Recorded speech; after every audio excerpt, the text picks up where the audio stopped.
హనుమాన్ జయంతి సందర్భంగా నిర్వహించే శోభయాత్రకు పోలీసులు చర్యలు చేపట్టారు. గౌలిగూడలోని శ్రీరామ మందిరం నుంచి తాడ్బంద్లోని శ్రీ వీరాంజనేయ స్వామి ఆలయం వరకు ఈ నెల 12న చేపట్టనున్న వీర హనుమాన్ విజయ యాత్ర నిర్వహించనున్నారు. ఈ ర్యాలీ విజయవంతమయ్యేలా చర్యలు చేపడుతున్నట్లు నగర సిపి సివి ఆనంద్ తెలిపారు. ఇక విహెచ్పి, బజరంగ్ దళ్, ధార్మిక సంఘాల నాయకులతో కలిసి ఆయన మార్గాన్ని పరిశీలించారు. మొత్తం 42 ర్యాలీలు విజయ యాత్రలో కలుస్తాయని వివరించారు. ఇక 17,000 మంది సిబ్బంది, 3,000 మంది అధికారులతో భద్రతా ఏర్పాట్లు చేస్తున్నారు.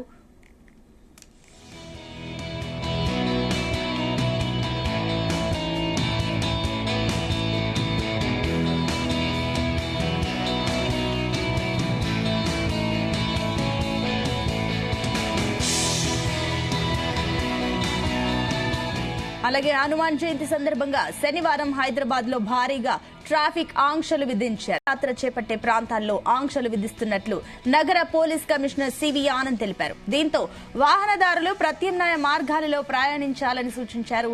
దీనికి సంబంధించి శోభయాత్ర రూట్ మ్యాప్ ను హైదరాబాద్ పోలీసులు తమ సోషల్ మీడియా ఖాతాల్లో పోస్టు చేశారు.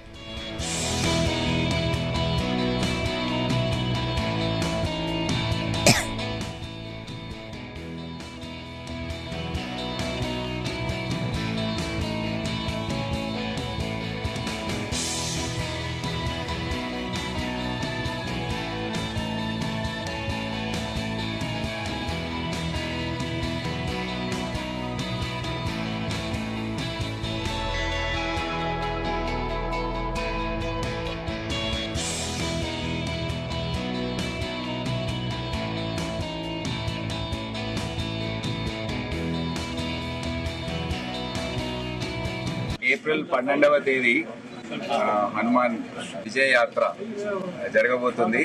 అందరూ భక్తులు కానివ్వండి, యువకులు వాళ్ళందరూ కూడా మోటార్ సైకిల్స్ మీద 150 చిన్న చిన్న ర్యాలీస్ ఉన్నాయి, ప్రొసెషన్స్ ఉన్నాయి. అవన్నీ కూడా వచ్చి మెయిన్ ప్రొసెషన్లో కలుస్తాయి. ఇతర కమిషనరేట్స్ సైబరాబాద్, రాచకొండ నుండి కూడా ఈ ప్రొసెషన్స్ దాదాపు 42 వరకు మేము గుర్తించాము. ముఖ్యంగా కర్మాన్ ఘాట్లో బయలుదేరి మెయిన్ ఈ ప్రొసెషన్లో యాడ్ అయ్యేది అది పెద్ద ఎత్తున ఉంటుంది. సో మేము బందోబస్తు పరంగా దాదాపు 17,000 మంది సిటీ పోలీస్ వారు, ఒక 3,000 మంది బయట నుండి పోలీస్ ఆఫీసర్స్ మరియు సిబ్బంది, ఈ బందోబస్తులో దాదాపు 20,000 మంది మేము బిజీగా ఉంటాము. సో తప్పకుండా ఈసారి కూడా ఎటువంటి సమస్య లేకుండా ప్రశాంతంగా ఈ ప్రొసెషన్ అంతా కూడా ఊరేగింపు పూర్తవుతుంది.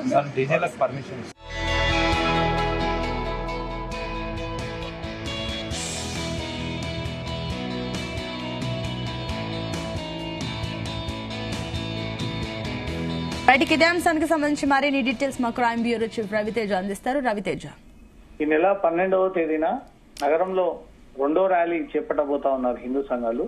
మొన్న శ్రీరామనవమి సందర్భంగా శ్రీరాముడి యొక్క శోభయాత్ర అనంతరం 6 రోజుల తర్వాత హనుమాన్ జయంతి సందర్భంగా ఈ ర్యాలీ చేపట్టబోతా ఉన్నారు. ఈ హనుమాన్ శోభయాత్రకు సంబంధించి పోలీసులు ఇప్పటికే రివ్యూ చేశారు. ఒక రూట్ మ్యాప్ ని కూడా వీళ్ళు ఏర్పాటు చేసుకోవడం జరిగింది. ఈ రూట్ మ్యాప్ ద్వారానే ఈ ర్యాలీ ముందుకు సాగాలి అన్నట్టుగా కూడా అన్ని హిందూ సంఘాలతో కలుపుకొని ఒక సమావేశాన్ని కూడా ఏర్పాటు చేసుకొని, ఆ సమావేశంలో పీస్ కమిటీ అందరినీ కూడా ఉద్దేశించి ఎక్కడ కూడా సెన్సిటివ్, హైపర్ సెన్సిటివ్ ప్రాంతాల్లో వ్యక్తులని కించపరిచే విధంగా, మతాన్ని రెచ్చగొట్టే విధంగా వ్యవహరించకూడదు. మొన్న శ్రీరాముడి యొక్క శోభయాత్రను ఎలా నిర్వహించారో పీస్ఫుల్ గా ఆ రకంగానే హనుమాన్ జయంతి సందర్భంగా ఈ శోభయాత్ర కూడా అలా శాంతియుత వాతావరణంలో ముందుకు వెళ్లాలంటూ కూడా పోలీసులు సూచనలు ఇస్తూ హిందూ సంఘాలన్నిటి కూడా రూట్ మ్యాప్ ని పరిశీలించడం జరిగింది. నిన్న మొన్న హైదరాబాద్ పోలీస్ కొత్వాల్తో పాటు హిందూ సంఘాలందరూ కూడా ఏ ప్రాంతం నుంచి బయలుదేరి ఎటువైపుగా వెళ్తారు, అక్కడి నుంచి ఎక్కడికి చేరుకుంటారంటూ కూడా మొత్తం రూట్ మ్యాప్ అంతా కూడా పరిశీలించడం జరిగింది. మొత్తం ఈ హనుమాన్ జయంతి సందర్భంగా మొత్తం 42 ర్యాలీలు ఈ యాత్రలో పాల్గొంటాయని, 17,000 మంది సిబ్బంది, 3,000 మంది అధికారులు భద్రతలో నిమగ్నం అయి ఉంటారు, ప్రొటెక్షన్ కల్పిస్తారు.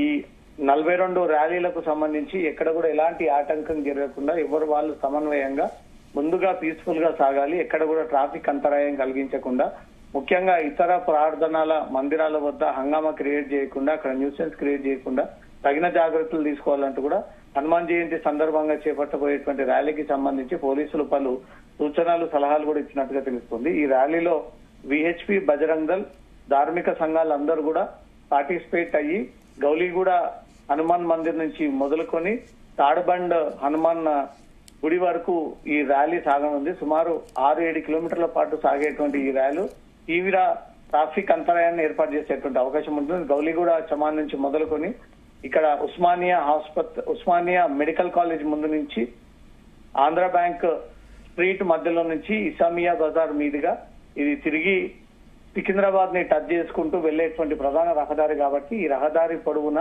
ఆ రోజు పూర్తిగా దుకాణాలను మూసివేయడము, ఇతర ప్రాంత మందిరాల వద్ద పోలీసులు హై ప్రొటెక్షన్ ఏర్పాటు చేయడము, తొందరగా ఈ ర్యాలీ ముగించేస్తే హైదరాబాద్ లో ఎలాంటి అల్లర్లు జరగకుండా, ఒకరిపై ఒకరు దాడి జరగకుండా, విమర్శలు చేసుకోకుండా, ట్రాఫిక్ కి అంతరాయం కలగకుండా తగిన జాగ్రత్తలు తీసుకోవాల్సినటువంటి బాధ్యత హిందూ సంఘాలపైనే ఉన్నాయంటూ కూడా పోలీసులు ఈ సూచనలు సలహాలు ఇస్తూ ఈ ర్యాలీని ముందుకు సాగించాలి.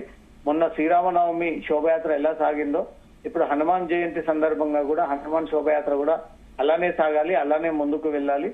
ఎక్కడ కూడా ఈ కాంట్రవర్షియల్ స్పీచ్ ఇచ్చి మతపరమైనటువంటి ఘర్షణలకు దారి తీయకూడదు, అలాంటి ఆలోచనతో ఎలాంటి సమావేశాలు ఏర్పాటు చేయకూడదు అంటూ మాత్రం క్లియర్ గా ఈ సూచనలు సలహాలు ఇవ్వడం జరిగింది. సింత అయితే రవితేజ, మొన్న శ్రీరామనవమి నాడు కూడా కొన్ని ఏదైతే శోభయాత్రలో కొన్ని ఆంక్షలు విధించడం జరిగింది పోలీసులు, సౌండ్ కానివ్వండి, డీజే కానివ్వండి, దానివల్ల భక్తులు కూడా కొంతమంది నిరుత్సాహపడ్డారు. ఈసారి కూడా అలాంటి ఆంక్షలు ఉండే ఛాన్సెస్ ఉన్నాయా? నగర కమిషనరేట్ పరిధిలో ఈ సౌండ్ సిస్టమ్ పూర్తి స్థాయిలో నిషేధం విధిస్తూ గతంలోనే హైదరాబాద్ పోలీస్ కమిషనర్ ఈ ఉత్తర్వులు అమల్లోకి తీసుకురావడం జరిగింది.